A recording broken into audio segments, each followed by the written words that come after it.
Kiev, Ukraine. Russian President Vladimir Putin on Thursday announced a military operation in Ukraine and warned other countries that any attempt to interfere with the Russian action would lead to consequences they have never seen. He said the attack was needed to protect civilians in eastern Ukraine, a claim the U.S.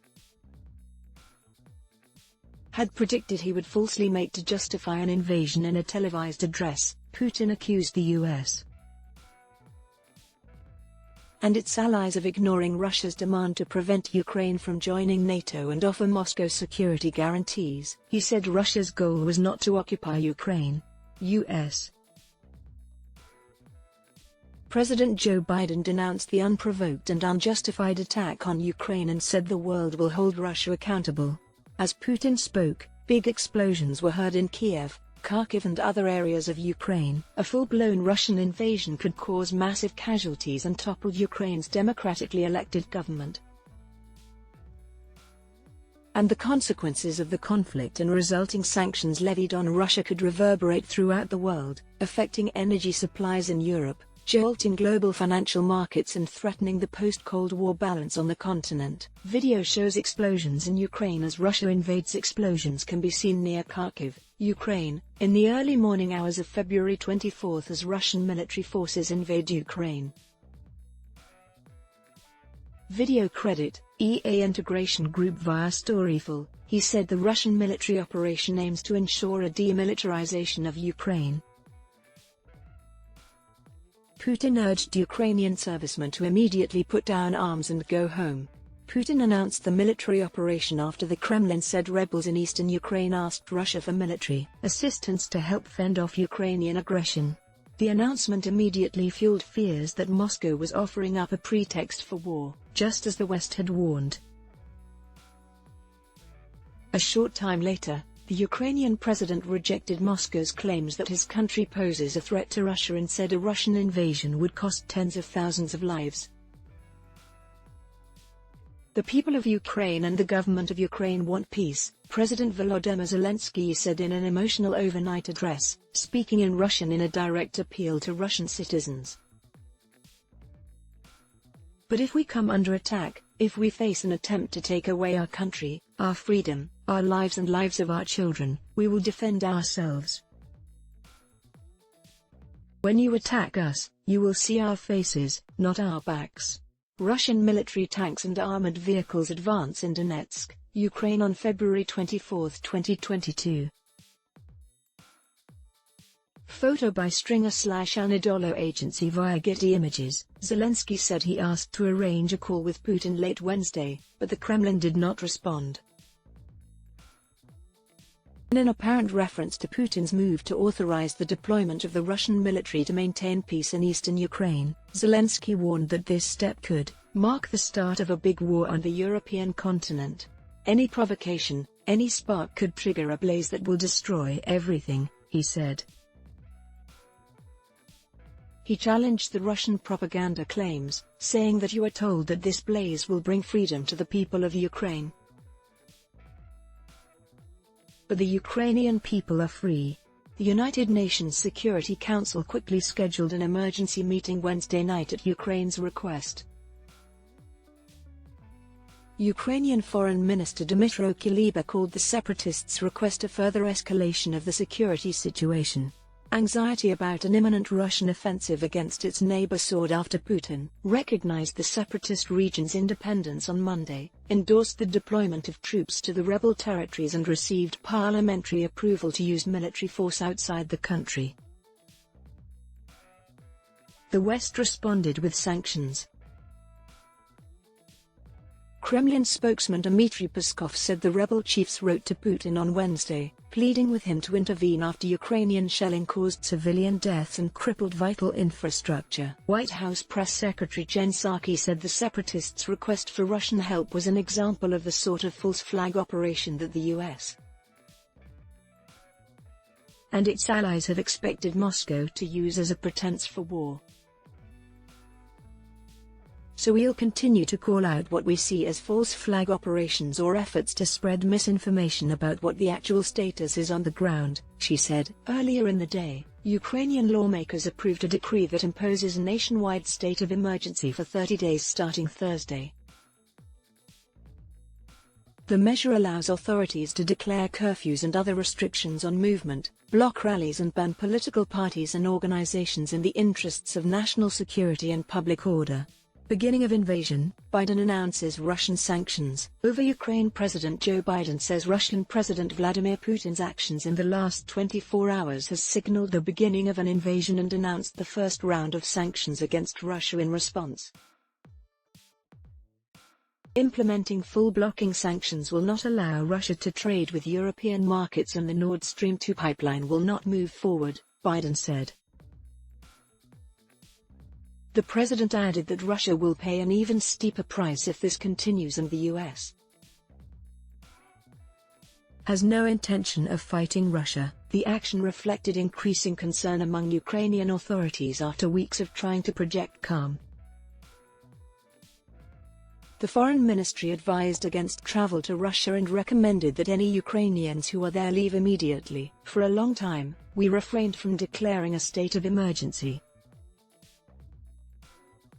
But today the situation has become more complicated, Ukrainian National Security and Defense Council head Alexei Davilov told Parliament, emphasizing that Moscow's efforts to destabilize Ukraine represented the main threat. Pentagon Press Secretary John Kirby said the Russian force of more than 150,000 troops arrayed along Ukraine's borders is in an advanced state of readiness.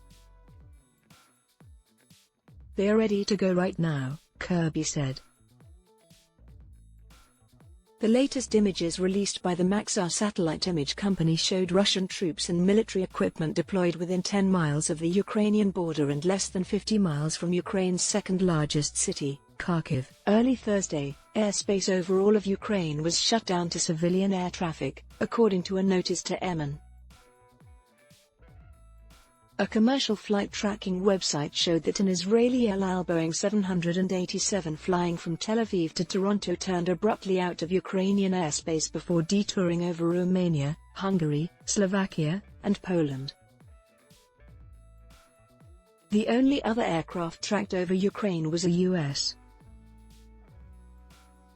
RQ-4B Global Hawk unmanned surveillance plane, which began flying westward early Thursday after Russia put in place flight restrictions over Ukrainian territory. Another wave of distributed denial of service attacks hit Ukraine's parliament and other government and banking websites on Wednesday, and cybersecurity researchers said unidentified attackers had also infected hundreds of computers with destructive malware. Officials have long said they expect cyber attacks to precede and accompany any Russian military incursion, and analysts said the incidents hew to a nearly two-decade-old Russian playbook of wedding cyber operations with real-world aggression. In other developments, Russia evacuated its embassy in Kiev. Ukraine recalled its ambassador to Russia and considered breaking all diplomatic ties with Moscow, and dozens of nations further squeezed Russian oligarchs and banks out of international markets. File: Ukrainian police officers stand guard outside the embassy of the Russian Federation as human rights activists protest outside the embassy of the Russian Federation against human rights abuses in Russian-occupied Crimea on February 21, 2022, in Kiev. President Joe Biden allowed sanctions to move forward against the company that built the Russia to Germany Nord Stream 2 gas pipeline and against the company's CEO. As I have made clear, we will not hesitate to take further steps if Russia continues to escalate, Biden said in a statement. Germany said Tuesday that it was indefinitely suspending the project, after Biden charged that Putin had launched the beginning of a Russian invasion of Ukraine by sending troops into the separatist regions. The pipeline is complete but has not yet begun operating. Putin said Tuesday that he had not yet sent any Russian troops into the rebel regions, contrary to Western claims, and Donetsk rebel leader Denis Pushilin insisted Wednesday there were no Russian troops in the region, even though a local council member claimed the previous day they had moved in. Already, the threat of war has shredded Ukraine's economy and raised the specter of massive casualties, energy shortages across Europe and global economic chaos. European Union sanctions against Russia took effect, targeting several companies along with 351 Russian lawmakers who voted for a motion urging Putin to recognize the rebel regions and 27 senior government officials, business executives and top military officers. The Russian Foreign Ministry has shrugged off the sanctions, saying that Russia has proven that, with all the costs of the sanctions, it is able to minimize the damage. Explainer: what's going on between Russia and Ukraine? Concerns are soaring over Russia's conflict with Ukraine, including fears of a full-fledged invasion. In Ukraine's east, one Ukrainian soldier was killed and 6 more wounded after rebel shelling, the Ukrainian military said Wednesday. Separatist officials reported several explosions on their territory overnight and 3 civilian deaths. Facing a barrage of criticism at the 193-member United Nations General Assembly, Russia's UN ambassador, Vasilina Benzia, warned Ukraine that Russia will monitor a ceasefire in the east and emphasized that no one intends to go softly with any violators. A new military adventure by Kiev might cost the whole of Ukraine very dearly, he warned ominously. After weeks of rising tensions, Putin's steps this week dramatically raised the stakes. He recognized the independence of the separatist regions, a move he said extends even to the large parts of the territories now held by Ukrainian forces, and had parliament grant him authority to use military force outside the country. Putin laid out 3 conditions that he said could end the standoff, urging Kiev to renounce its bid to join NATO, to partially demilitarize and to recognize Russia's sovereignty over Crimea, the Black Sea peninsula that Moscow annexed from Ukraine in 2014. Ukraine long has rejected such demands. Read Biden's full statement on Russia here. The prayers of the entire world are with the people of Ukraine tonight as they suffer an unprovoked and unjustified attack by Russian military forces. President Putin has chosen a premeditated war that will bring a catastrophic loss of life and human suffering. Russia alone is responsible for the death and destruction this attack will bring, and the United States and its allies and partners will respond in a united and decisive way. The world will hold Russia accountable.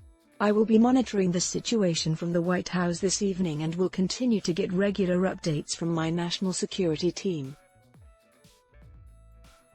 Tomorrow, I will meet with my G7 counterparts in the morning and then speak to the American people to announce the further consequences the United States and our allies and partners will impose on Russia for this needless act of aggression against Ukraine and global peace and security. We will also coordinate with our NATO allies to ensure a strong, united response that deters any aggression against the alliance. Tonight, Jill and I are praying for the brave and proud people of Ukraine. Adblock test. Why?